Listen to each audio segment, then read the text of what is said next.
TrolMaster has created a variety of sensors to aid in position monitoring and environment control. Here are 3 things you need to know before using our sensors. First, as you can see in the settings menu, there is no recalibration options for the power sensor.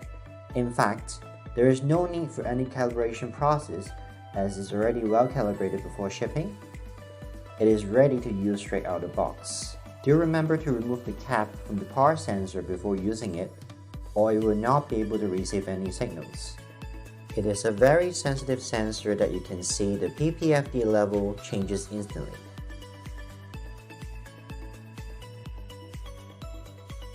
The sensor should always remain dry and clean to prevent premature failure.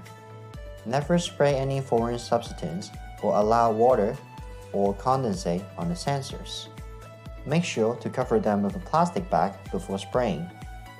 A humidity sensor should never read 100% under any normal circumstances.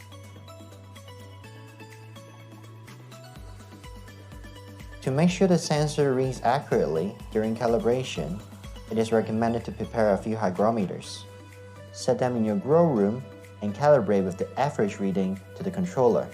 To learn more, check out our calibration tutorial for more details.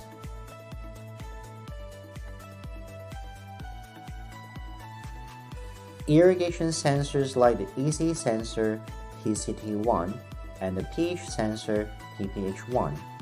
You will need to prepare different levels of pH and EC solution for the calibration process. Also, remember the tip of the pH sensor has to be submerged in the pH solution all the time to maintain its best condition.